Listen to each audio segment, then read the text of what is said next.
अस्सलाम वालेकुम, welcome to my new video. तो इस वीडियो में हम C++ प्रोग्रामिंग लैंग्वेज को स्टार्ट करेंगे। आज की इस वीडियो में मैं आपको C++ का बेसिक सिंटैक्स और कुछ बेसिक्स फंक्शंस को एक्सप्लेन करूँगा।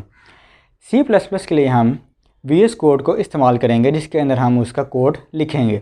VS कोड को किस तरह डाउनलोड करते हैं, C++ के कंपाइलर को किस तरह डाउनलोड करते हैं, इसकी डिटेल वीडियो मेरे चैनल पर मौजूद है, आप वहाँ से जाकर देख सकते हैं और उसका लिंक मैं डिस्क्रिप्शन में भी डाल दूँगा। तो चलिए शुरू करते हैं।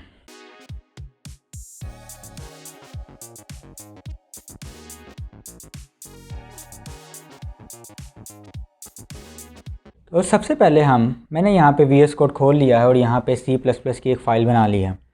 सबसे पहले हम C++ का बेसिक सिंटैक्स देखते हैं और इसके बेसिक सिंटैक्स के अंदर सबसे पहली जो चीज़ हमारे पास आती है वो आती है header file. Header file basically एक ऐसी फ़ाइल होती है जिसके अंदर सारे फंक्शंस इंक्लूड होते हैं। आप इसको एक बुक की तरह समझिए कि जिसने ये C++ बनाई हैं उसने जितने भी बिल्ट इन फंक्शंस थे, जो बेसिक या जितने भी फंक्शंस थे, उसको एक बुक में बंद कर दिया और उस बुक को हम हेडर फाइल कहते हैं। अगर हम उस बुक को अपने कोड के अंदर नहीं डालेंगे सबसे पहले एज अ हेडर फाइल, तो हमारा कोड हमें एरर दे देगा। C++ की जो हेडर फाइल होती है, जो बेसिक फंक्शंस के लिए होती है, कुछ फंक्शंस के लिए, सारे फंक्शंस के लिए ये हेडर फाइल इस्तेमाल नहीं होती। हर फंक्शंस के लिए अलग अलग उसकी हेडर फाइल होती है। जो हम पहली हेडर फाइल देखेंगे उसके लिए सबसे पहले आपने डालना है हैश, उसके बाद डालना है इंक्लूड, फिर आपने डालना है आईओस्ट्रीम, उसके बाद 1। ये हमारे पास इसकी हेडर फाइल है। इसके अंदर बेसिक फंक्शन जैसे input function, output function, relational operator, जितने भी ऑपरेटर्स हैं, ये सारे फंक्शन इसमें इंक्लूड होते हैं। अगर हम ये नहीं डालेंगे और अगर हम कोई भी, बेशक वो C++ का ही हम कोड लिख लें, वो हमारे पास एरर दे देगा हमें। वो कहेगा कि हमें पता ही नहीं है कि किस बुक से आपने ये लिया है। इसके बाद जो अगली चीज़ हमारे पास आती है वो आती है यूजिंग नेम स्पेस std। अब जो यूजिंग नेम स्पेस std है, इसका मतलब ये है स्टैंडर्ड फंक्शंस। अगर हम ये बेसिकली std का लफ्ज़ है, स्टैंडर्ड का लफ्ज़, अगर हम ये यहाँ पे नहीं डालेंगे तो हमें ये हर फंक्शंस के साथ लगाना पड़ेगा। अगर हमने आउटपुट फंक्शन करना है तब भी हमें साथ std लिखना पड़ेगा, हमें इनपुट फंक्शन करना है तब भी हमें std लिखना पड़ेगा। तो बेहतर है कि आप इसको शुरू में ही डाल दें, फिर आपको बाद में डालने की ज़रूरत नहीं पड़ेगी। इसके बाद हमारे पास आता है इंट मेन। इंट मेन हमें बताता है कि यहाँ से हमारा मेन फंक्शन स्टार्ट हो रहा है। ये कंपाइलर को ये बताता है कि यहाँ से हमारा मेन फंक्शन शुरू हो रहा है। अगर हम यहाँ पे कोई कोड लिखते हैं, हम सबसे पहले लिखते हैं एक आउटपुट फंक्शन। आउटपुट करवाने के लिए हमें जो कीवर्ड हमारे पास आता है उसको हम कहते हैं सी आउट, यानी कि कंसोल आउटपुट।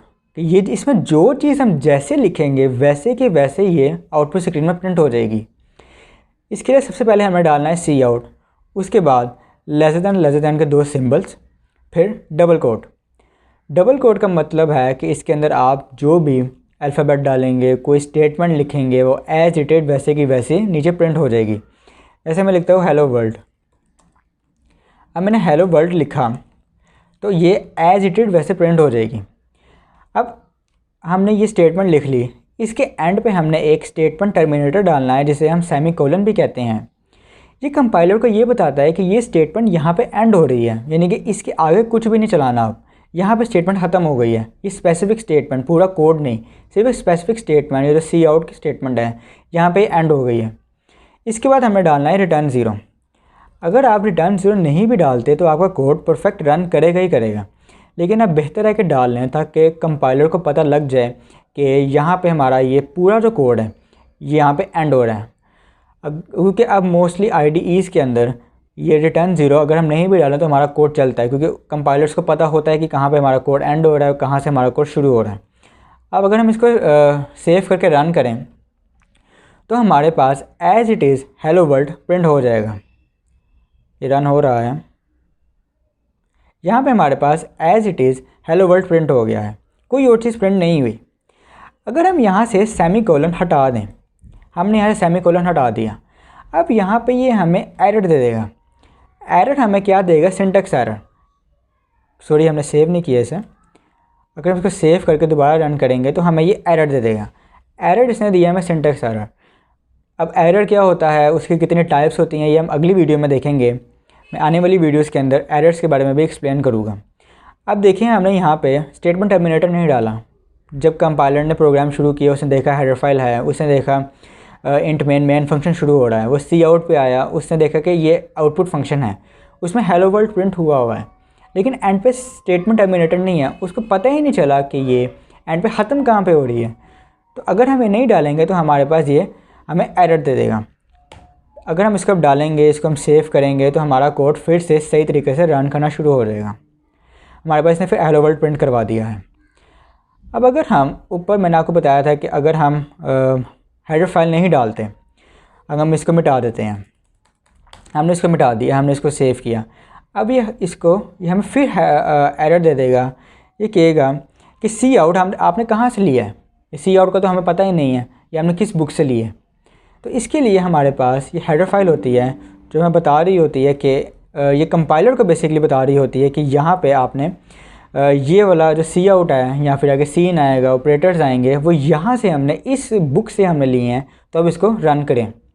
अब जैसे हम इसको दोबारा रन करेंगे, ये हमारे पास फिर से हमें सही तरह रन हो जाएगा और हमारे पास हेलो वर्ल्ड प्रिंट करवा देगा। तो आज के लिए इतना ही। हमने आज बेसिक सिंटैक्स देखा, सी आउट का फंक्शन देखा कि हम ये किस तरह प्रिंट करते हैं।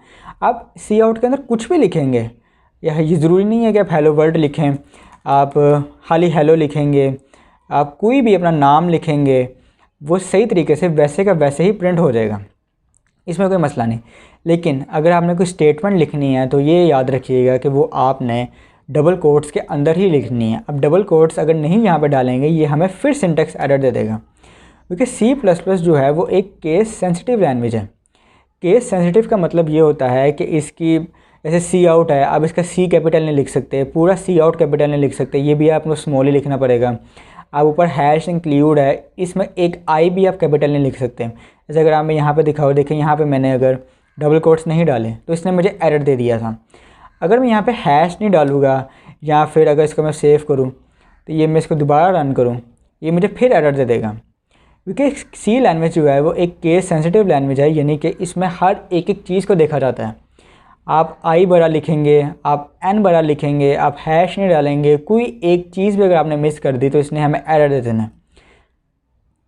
अब यहाँ पे अगर मैं सब कुछ यहाँ पे दोबारा हैश डालूँगा तो ये हमारे पास सही तरीके से रन करेगा। इसको मैंने सेव किया, यहाँ पे दोबारा रन किया तो इसने मुझे दोबारा से हेलो प्रिंट करवा के दे दिया। तो आज की इस वीडियो के अंदर हमने बेसिक सिंटैक्स देखा, सी आउट का फंक्शन देखा, हमने देखा कि हेडर फाइल कितनी इंपॉर्टेंट है, हमने देखा केस सेंसिटिव लैंग्वेज है। तो उम्मीद है आपको आज की वीडियो समझ आई होगी। आगे आने वाली वीडियोस को आपको नोटिफिकेशन इसका मिले तो इस मेरे चैनल को सब्सक्राइब कर लें, ताकि आपको आने वाली वीडियो का नोटिफिकेशन मिलता रहे। आज के लिए इतना ही। ओके, अल्लाह हाफिज़।